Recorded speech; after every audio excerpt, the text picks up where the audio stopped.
नमस्कार, आप देख रहे हैं हर खबर और मैं हूं आपके साथ अमित शर्मा। वक्त है मेट्रो सिटी का। कल यानी कि 1 फरवरी 2022 को वित्त मंत्री निर्मला सीतारमण केंद्रीय बजट पेश करेंगी। बजट में अपनी उम्मीदों का पिटारा सभी सेक्टर्स के कारोबारियों ने अलग अलग माध्यम से वित्त मंत्री को भेजा है। कारोबारी बजट से उम्मीद कर रहे हैं कि बजट ऐसा हो जो कोविड-19 की तीसरी लहर के समय अर्थव्यवस्था को बूस्ट दे और कारोबार को बढ़ाने में मदद करे। आम बजट सुबह 11 बजे पेश होगा। 1 फरवरी को बजट पेश होने से पहले आज राष्ट्रपति रामनाथ कोविंद ने संसद के संयुक्त सत्र को संबोधित किया, साथ ही आर्थिक सर्वेक्षण को भी पेश किया। अब 1 फरवरी 2022 को वित्त मंत्री निर्मला सीतारमण बजट पेश करेंगी।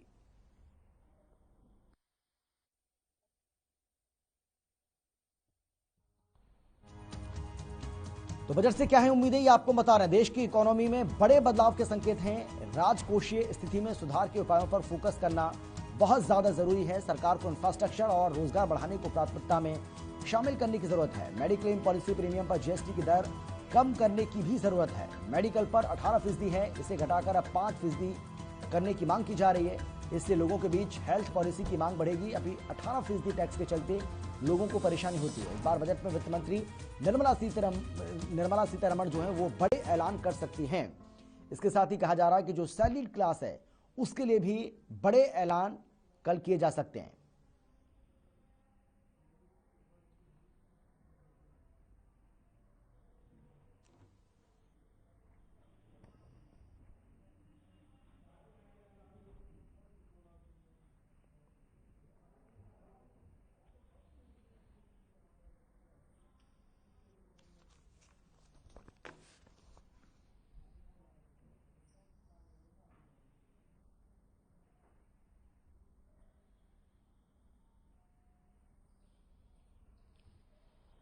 तो राष्ट्रपति के अभिभाषण के साथ ही आज बजट सत्र की शुरुआत हो गई। बजट सत्र का आगाज हो चुका है। राष्ट्रपति ने इस दौरान वीरों की शहादत को नमन किया है और कहा कि ये देश अब आत्मनिर्भरता की तरफ बढ़ रहा है। इसके साथ ही बजट सत्र से पहले पीएम मोदी ने कहा है कि हमें उम्मीद है कि बजट सत्र में खुले मन से चर्चा होगी और इसके साथ ही सभी सांसदों का उन्होंने बजट सत्र में स्वागत किया है।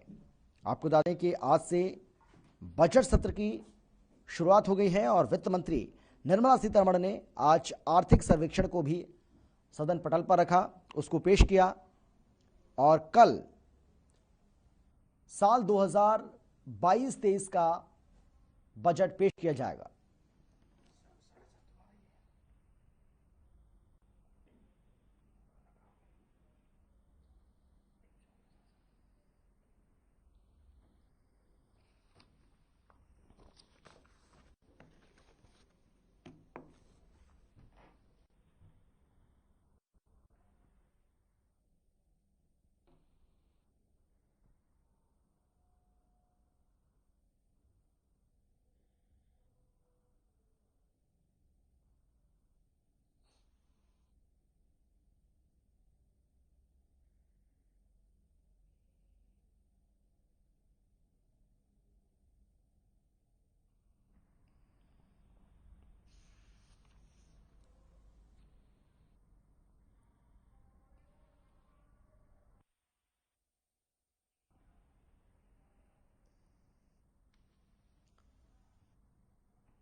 सरकार के आदेश के बाद 1 फरवरी से 10वीं, 11वीं और 12वीं के स्कूल खोले जाएंगे।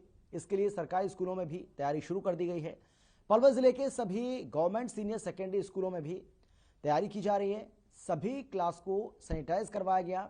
इसके साथ ही सोशल डिस्टेंसिंग को ध्यान में रखकर बच्चों की पढ़ाई शुरू की जाएगी। स्कूल के अध्यापकों की माने तो सरकार ने जो आदेश दिए हैं उनकी पालना भी की जाएगी। गेट पर कर्मचारियों की ड्यूटी लगाकर सभी छात्रों के वैक्सीनेशन सर्टिफिकेट चेक किए जाएंगे।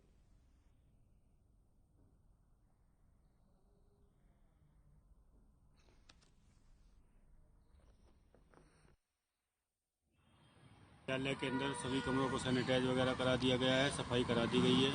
बेंच वगैरह को सभी तरह से साफ करवा दिया गया है और जो बच्चे आएंगे उनके सभी के ज़्यादातर को वैक्सीन लग चुकी है, उनका सर्टिफिकेट दिया जाएगा एंट्री करने से पहले, और सभी मास्क लगाएंगे और SOP का पूरी तरह पालन करेंगे।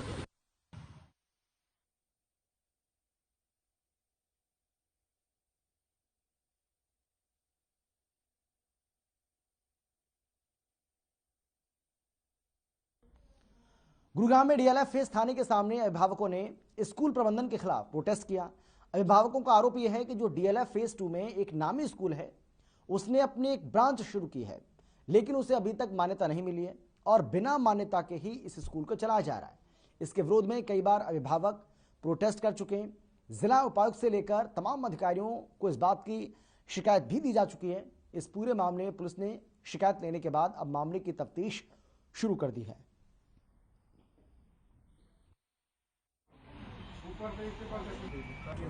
जो कि हमने एक कंप्लेंट लगाई थी सीएम विंडो के ऊपर स्कूल से संबंधित, इसका ये क्या स्कूल एफिलिएटेड है या नहीं है, तो उसमें उसकी जांच के दौरान पता पाया कि वो स्कूल एफिलिएटेड ही नहीं है। फिर हमने उसके आधार पे दूसरे एक RTI लगाई।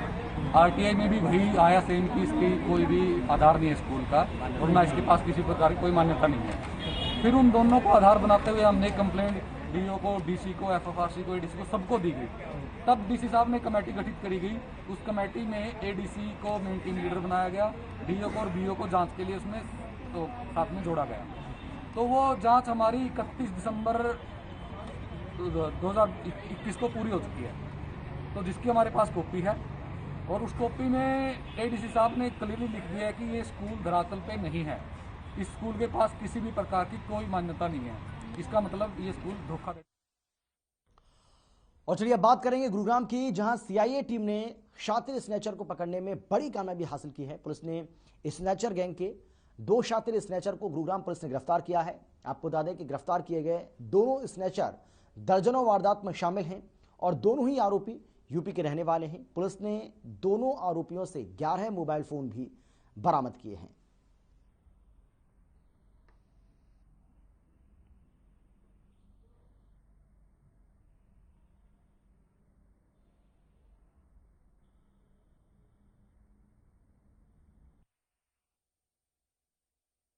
पूछताछ पे बतलाया है कि हमने 1 दर्जन के करीब यहाँ पे गुड़गांव में वारदातों को, मोबाइल छीनने की वारदातों को अंजाम दिया है, जिससे इसका एक साथी दूसरा संदीप कुमार भी हमने गिरफ्तार किया है और इनकी पूछताछ से हमने इनके कब्जे से 11 मोबाइल फोन जो गुड़गांव से स्नैच किए गए हैं वो भी बरामद किए हैं।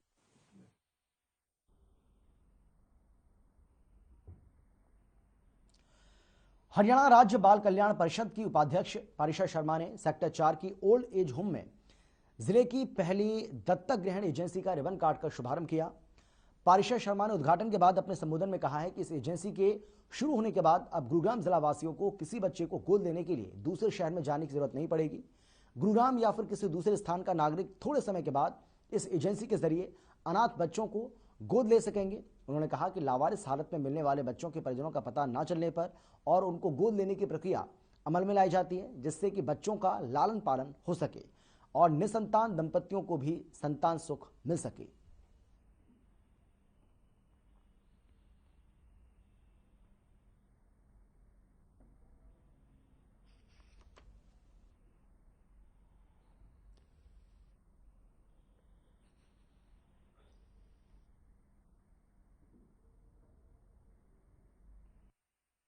कोरोना के बाद वैसे भी थोड़ा सा लंग्स में इन्फ्लेमेशन रह जाता है, तो वो कोरोना के बाद भी खांसी हो सकती है। अगर इवन देन लंबे टाइम तक अगर खांसी चल रही है 2 हफ्ते से ज़्यादा, तो उसमें TB की भी जांच करवा लेनी चाहिए।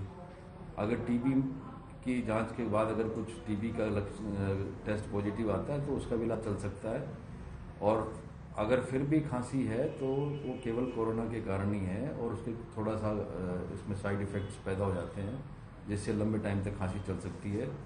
उसमें यही है कि उनको पेशेंट्स को जो है ना स्टीम लेना चाहिए। जी, आज हमने साख का उद्घाटन किया है, जिसमें स्ट्रेंथ 10 बच्चों की होगी और उसमें बहुत जल्दी रजिस्ट्रेशन करवाएंगे इसमें JHM बोर्ड में। जी, तो इसमें कितना मतलब बेनिफिट होगा, जैसे पहले बाहर से लेना पड़ता? नहीं, वो 11 एक एजेंसी होती है जिसके थ्रू सारे प्रोसीजर पूरे होते हैं।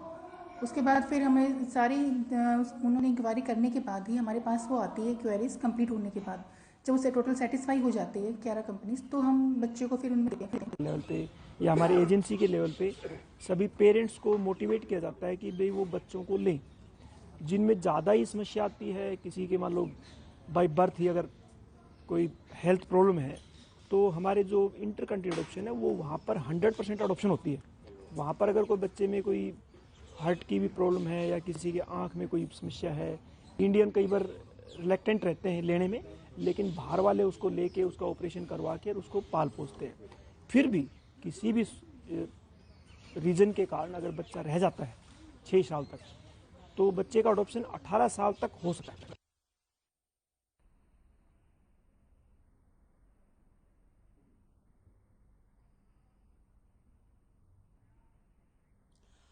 और चलिए